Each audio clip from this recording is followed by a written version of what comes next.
everyone. Welcome to At Home with Sally. I'm Sally Clarkson, and I have the biggest privilege in the world to be with so many friends from all over the world who join me every week to listen to my stories, inspiration, biblical encouragement, and I am just so glad that you're here today. Thanks so much for joining me.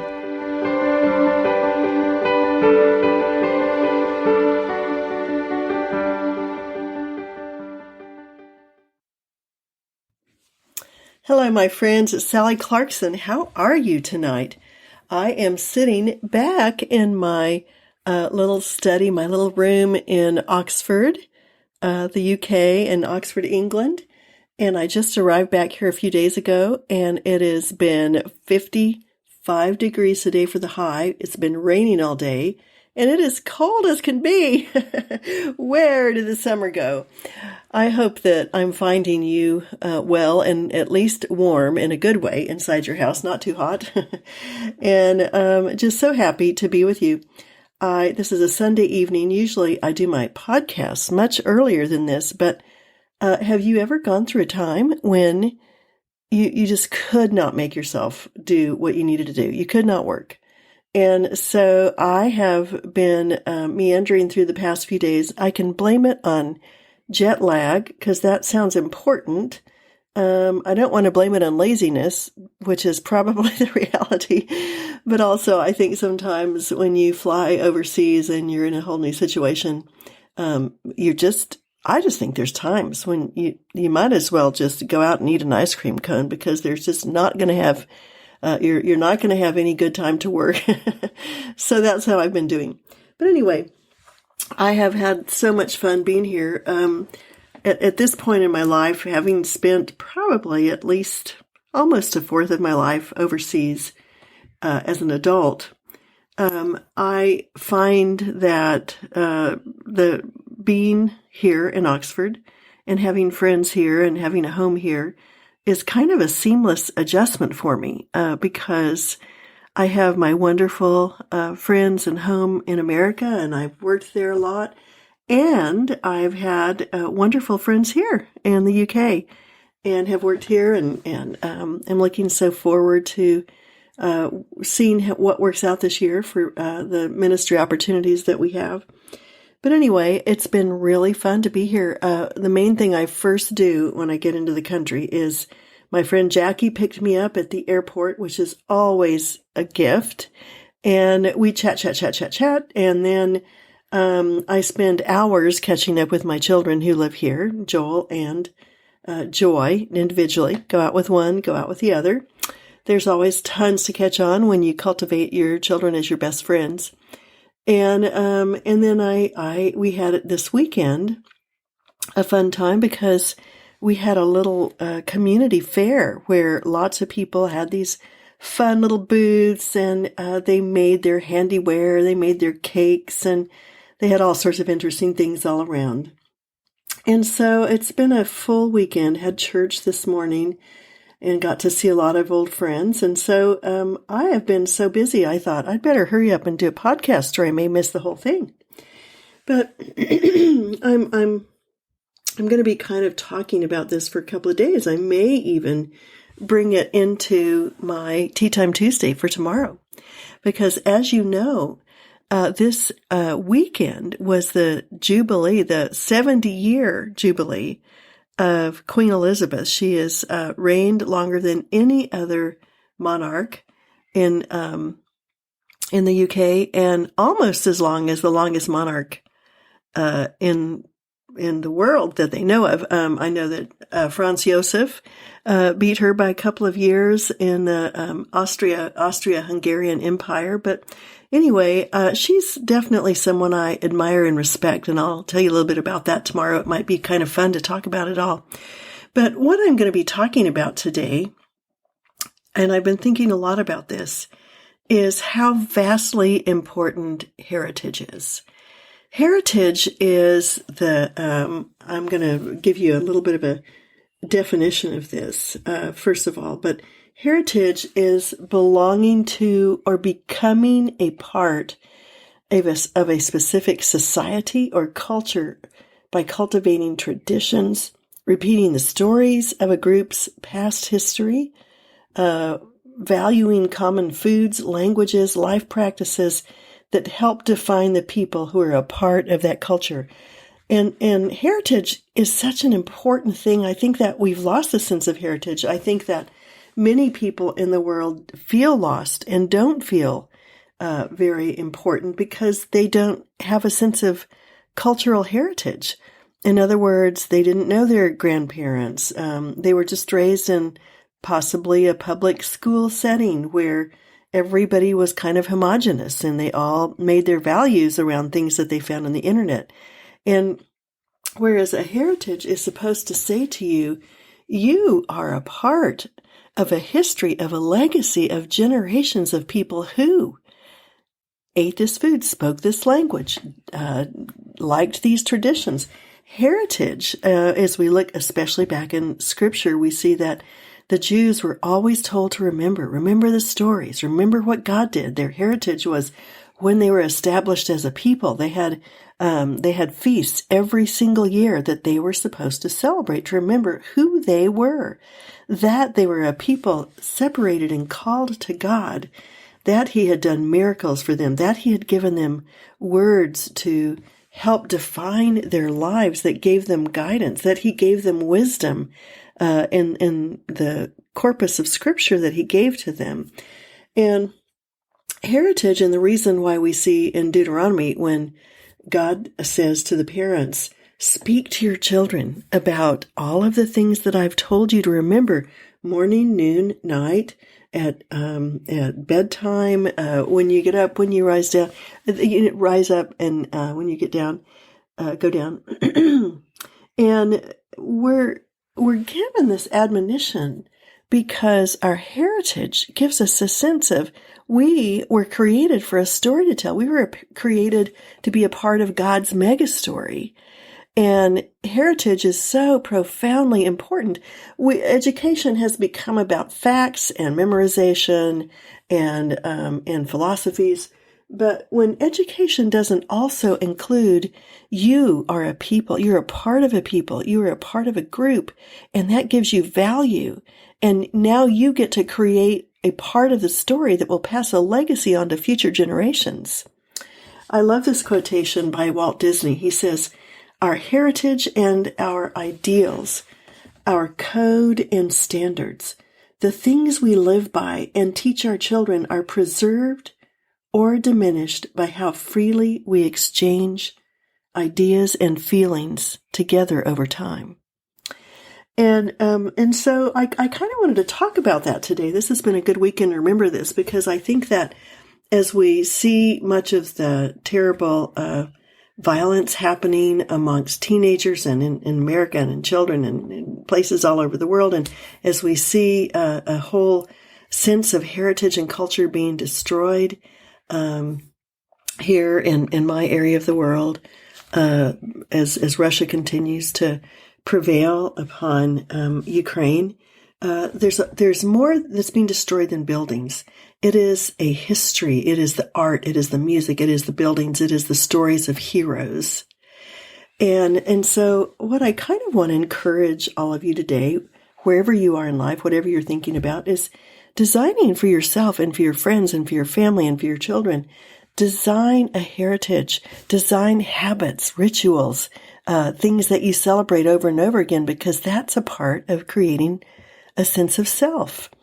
Every birthday in the Clarkson family, every person who had a birthday of every year found us gathered around elaborate morning breakfasts.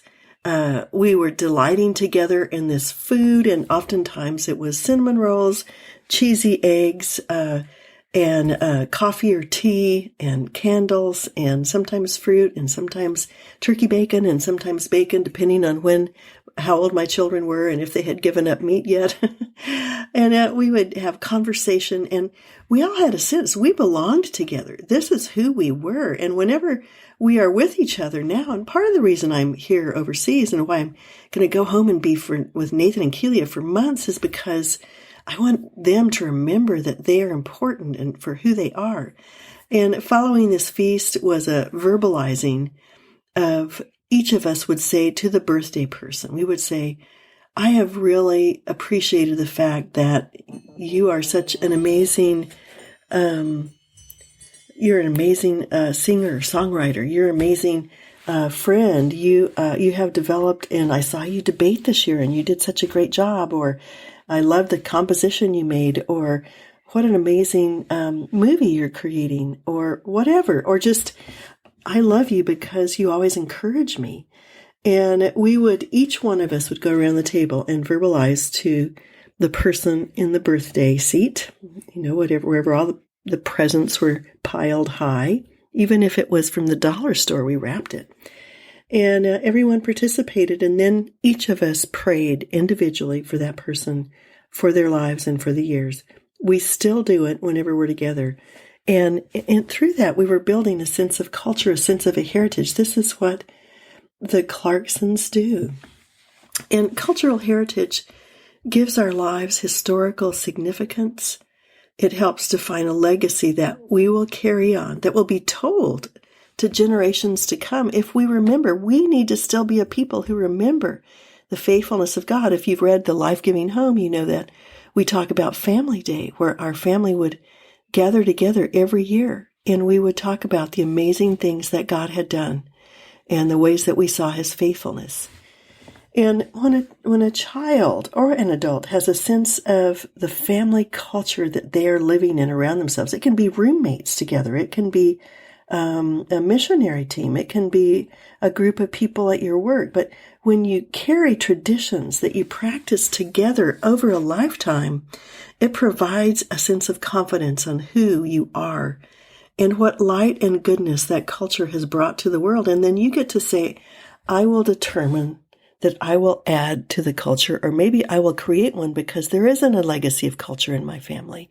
And that's a little bit of how I felt. I felt like I was raised in the 1950s after the Depression, after World War II, and everybody was just so happy to have their house and to their material goods. And that's mainly what I remember growing up. And that's why I determined that I was going to give my children a sense of history, a sense of heritage. And so when I look at the Clarksons' heritage, I think we are a people of words and ideas, and we have literally, and I'm going to be reading to you in a minute from the Life-Giving Table because it tells a little bit about this. We have been talking for thousands of hours, discussing ideas, reading, and engaging with books that we read together to build this heritage. The Clarksons are a people of feasting. We ate together every night. Of writing, we are all people of words and have all written books. Of music, all of us are musical. And we cultivated music in our home. We are a people of faith, and we believe in the living personal Christ who companions us every day. And we celebrated the reality, the organic person of Christ in the moments of our days. When we went to bed, when we rose up with devotions, on our quiet times every morning, in our prayer time together, and just hiking and walking and living, we would draw the presence of Christ into everything that we did. We are also a people of God's creation, of nature, and we try to notice and see the artistry of God every day in the world. And so what I would like to say to you today is, what is your heritage? What helps give your children meaning and history? What builds a sense of belonging today for you? And I hope that you're going to really enjoy my podcast today, because I talked with a friend of mine, Amber O'Neill Johnston, about her new book, A Place to Belong. And it speaks so beautifully of how to build a sense of family heritage, how to celebrate the stories that make us ourselves. And we get to each be beautiful within the unique culture that we have. No two cultures are alike. In her book, beautifully casts a vision for our deep need to belong and find meaning in our own family stories. And so I'm just going to read to you, before I get to her interview, a part of my book that I think gets a little bit to the kind of what we did on the birthday breakfast. This was my 60th birthday. I'm almost 69. It's almost been a decade. So anyway, this is page 2, the life-giving table. Candles flickered with the brush of the evening breeze floating through our Colorado deck, awash with the fragrances of geraniums and roses. It was a beautiful evening, and our table was beautiful as well. Multiple shades of green lettuce in our salad bowl provided a lovely backdrop for the dark rose cranberries, salted and roasted mahogany pecans, stark white goat cheese, pungent red onions, and chartreuse chunks of avocado sprinkled here and there, my favorite salad. Twice-baked potatoes were stuffed full with spinach and with bacon adorned on each plate with a sizzling chicken hot from the grill that Clay had made. Crisp, homemade whole grain rolls shone with their glaze of butter. Sparkling cider bubbled up in the cut glass wine glasses. The stage was set for the occasion of having all my young adult children home together to celebrate my 60th birthday. And as is usual for us, we did our celebrating with a feast and with friendship. The excitement of being together once again spilled over into smiles and laughter, rousing conversation, and even tears as we celebrated once again what it meant to be us. We were so happy to be together again. We have a real sense that we belong to one another. My firstborn, Sarah, was home after a summer as a teacher counselor at an apologetics seminar at a Colorado Mountain Retreat Center. Joel, her musician-writer brother, was living in Los Angeles trying to establish a career as a composer of film scores. Nathan, our outside-the-box boy, was also in Los Angeles working as an actor in TV and commercials and taking his first steps toward becoming a filmmaker. And Joy, our cherished caboose, had just finished her freshman year at Biola University. Clay, my husband, was there too, of course, my beloved longtime partner in ministry and business in creating and nurturing the family that we had. And beside him, of course, was our beloved, ever-present golden retriever. That golden retriever was Kelsey, hoping for a few crumbs from our table. Kelsey has since gone to dog heaven, and now we have Darcy, our newest golden retriever, who's already 7 years old. This is what I think of when I think of home, Sarah smiled as she looked around at the bounty of treasured faces and favorite foods. The others nodded. I couldn't stop smiling as we sat down once more around the table that had always been a source of life to all of us. It happened again just last summer. Days before converging on our home for a family gathering together, both of my boys called me from different coasts, one in New York City, one from L.A. Mama, I can hardly wait to get there. Well, what is your favorite expectation about coming home? I asked each of them. Both answered with almost the same exact words, even though they were now separated by 2,000 miles. It's the feasting every night around the table with delicious home-cooked meal that is our food, being each other's best friends, talking about every possible subject and sharing in each other's lives, our needs, our stories, our fun. That's my favorite part. I need my people. I want a place to belong again. I miss being with my pack. Now you have to understand that since choosing our first golden retriever puppy years ago and watching her frolic with her little dog family, we've often referred to our own family as our own pack.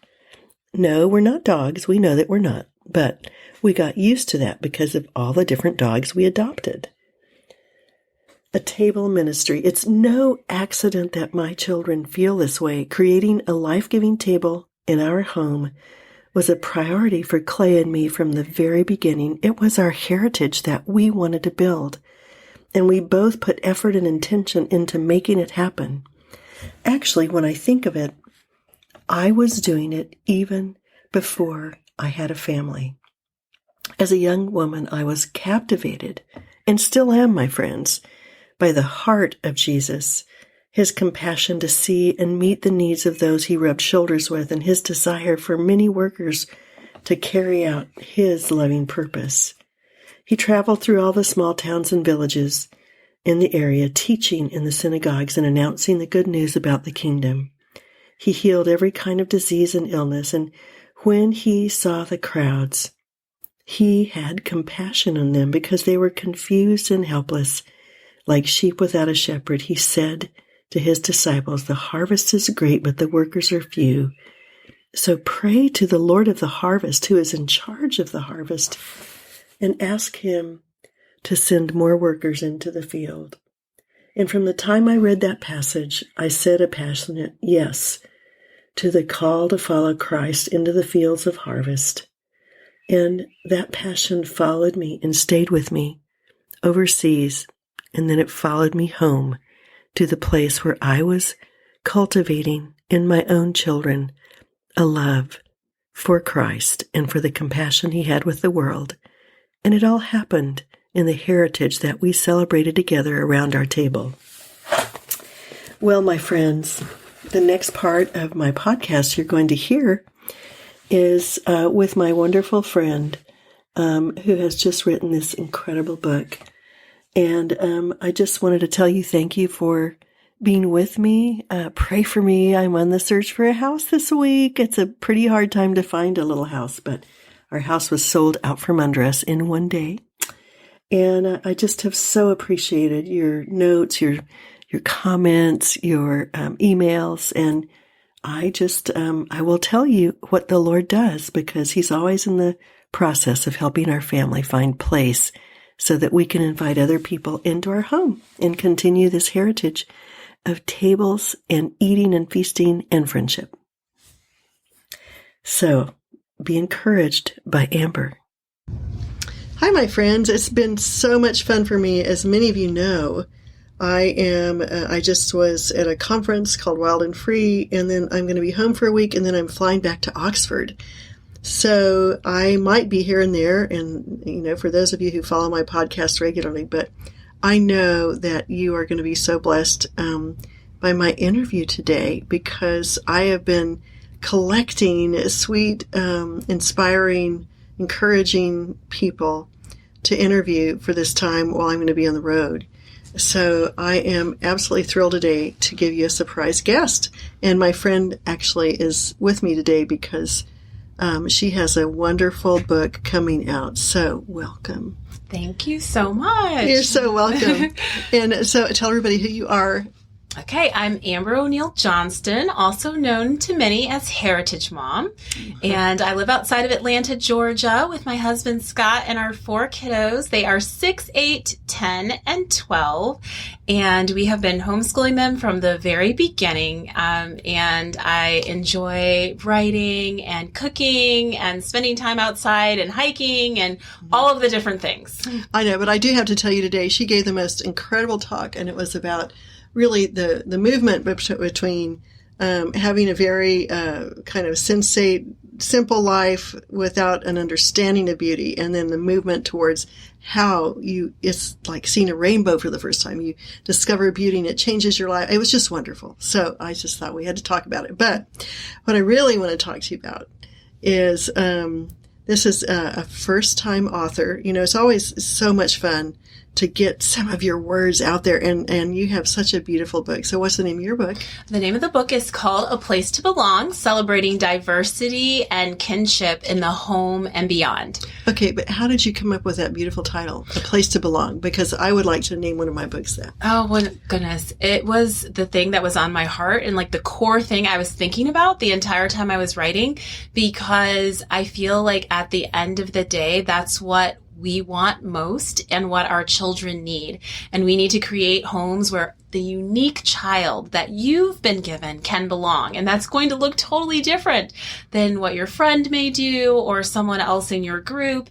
And I had a really hard time with that in the beginning. I was trying to recreate what I saw around me that was so beautiful. But when I tried to do the exact same thing in my home, my children weren't responding to it well. And so it probably wasn't even a reflection of the real you. No, it wasn't. And that was actually the one thing that was missing from our home was me, because I was trying to recreate what I saw. And those things really were beautiful. Even today, I still think they are, but they were beautiful for someone else. And it wasn't until I gained confidence that I could say, you know what? I actually can show up in my kitchen at the table every morning for my children, just me, and create this atmosphere in our home. And when I do that, my children will actually feel like they belong in this house. And when I started doing that for them, a side item or like a cherry on top was that I began to feel settled and a deep, like abiding sense of belonging myself. And that wasn't even the goal. And so that's why I named the book that. And then the subtitle, The Celebration of Diversity and Kinship. I found so many people talking about diversity, but I hadn't heard a lot of people say why. Why go through the trouble? Why extend yourself towards others? Why learn more? And I thought, well, the reason is to come together. It's the kinship. And so if you don't have a reason, well, it's hard to work and to grow and to force yourself into uncomfortable situations and to sit in tension. So when I thought my reason is kinship, cross-racial relationships within the same communities, all of it. When I had that reasoning, I was able to really dig in, and it became beautiful. And we started studying all this different literature and listening to different music and looking at art and reading poetry that I had never read before. And all of this brought so much richness into my home. And then I just wanted to tell people about it. So that's what I wrote the book about. Well, I love it. It's a beautiful book, and it's extremely well articulated. And many of you who know me personally know that I have loved for many years living overseas, because in our congregation in Vienna, we had people from 40 different nations because we were connected to the United Nations. And so, and what I loved about Oxford this year is that I had women from 7 countries, very diverse backgrounds in my Bible study. And I remember one time I had gone to a mission trip, and I had spoken in Dubai and in Macedonia, both places where, there are a lot of, there's a real Muslim culture. And then I went to Poland, where it was very Catholic, and then I was in Austria, where it was very mixed and all these other things. And I remember I was on a train, and I was riding, I don't know why I remember this, but I was almost to Salzburg. I was just kind of, and I remember thinking, oh my goodness, God is faceted.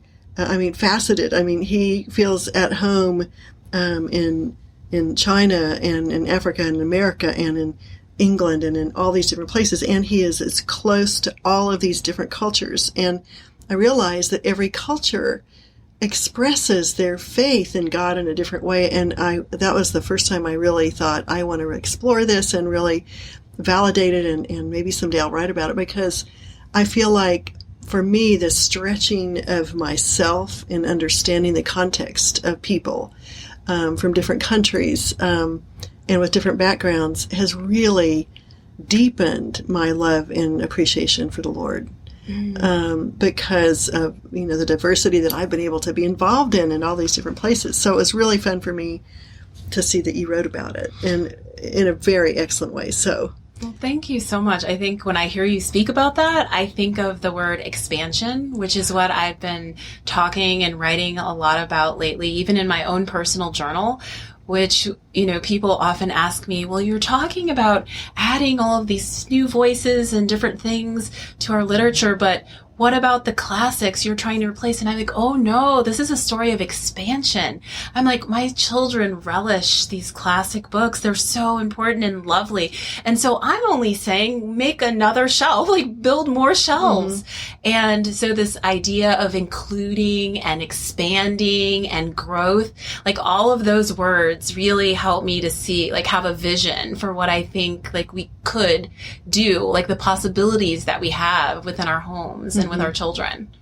Well, what would you say, because we can do this another time too and have a longer thing, but what would you say is the the takeaway that if you could be sitting, I'm into really face-to-face, cups of tea, whatever.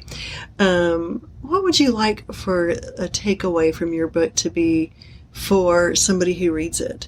It's a quite lengthy book. How many pages is it? About 300. I should know, about 300 pages. Yeah, I mean, when I saw it, I thought, this is a well-researched book. This is a big book.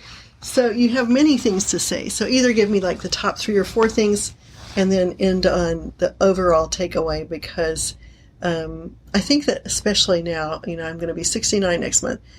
I feel like I'm becoming more educated than I've ever been because I'm reading a much wider group of books. I'm reading Audible books all the time when I go walking, and I love learning. And I feel like the more we learn, the more transcendent and big God becomes. And so tell us some of what you wrote in this, because honestly, my friends, I am brain dead. You are probably brain dead. We've been speaking for 2 days, but I thought I just can't pass up this opportunity to tell you all about this great new book. So, well, I would say, some of the main messages and most important things that I'd like to communicate would be that we have this really unique opportunity while our children are home with us to help set up a home atmosphere, almost to curate a home atmosphere in which our children receive this very distinct message, which is, I see you and I love what I see. And there are lots of different places our children can get messages like that, but none of those places will be the same as home. And there is a proverb that I quoted in the book, and it said something to the effect of, they say the sun burns brighter at home. Obviously it doesn't, right? The sun is the sun everywhere, but there's something about that feeling of home that gives us this extra opportunity. And so I feel like a lot of people are with me on that, and we're like, yes, we're going to pour into our homes and all of that. But I want to take it a step further and say, and exactly what you think about your child and you want them to feel about themselves, you want to make sure that they believe that same thing about other children and other people. Like, you could be anything you want to be, my love, and so can other people. They have that capacity. Everyone has that capacity that you have. So I feel like those are kind of the main messages. The other thing that I think is really relevant in today's times, we're talking so much about, like, how do we teach our children history and all of these different things. And I think there's so many different ways to do that. There's not just one right way, and you pray for discernment and you guide your children, but that we can balance the bitter with the sweet. We're afraid sometimes to share the tough things with our children, but there are so many sweet things that have come from history and from different cultures. And as parents, we get to dig in and like relish those things. And just for example, I'm a registered dietitian by trade, if I were working. And one of the things that I love to share with my children are how people feast. Not just the foods that they eat, though we like to study that too, but like, what does feasting mean to a group of people? And like, what type of emotion does it call up for them? That's just one example. We do the same thing with poetry and all of these different areas. And I think that sometimes we forget that we have this opportunity to balance this sometimes tragic or traumatic history with so much beauty. And in a lot of ways, our children will never get those things right now in their lives, right? They'll be lifelong learners and they'll grasp it later. But right now, while they're young, they will only receive those things from us in many ways. It's kind of amazing. Well, my friends, please, where can they find you, and where can they find your book? I am at heritagemom.com and on Instagram and Facebook at Heritage Mom Blog. And my book website is aplacetobelongbook.com. I love it. And we need to have some more discussions down the line. But both of us are getting ready to go to dinner.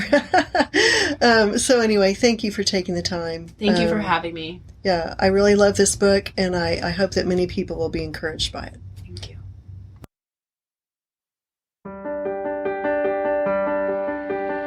I hope you've enjoyed our time together today and that you'll join me next week. Be sure to look for more inspiration on my blog at sallyclarkson.com. Thanks for joining me. Bye-bye.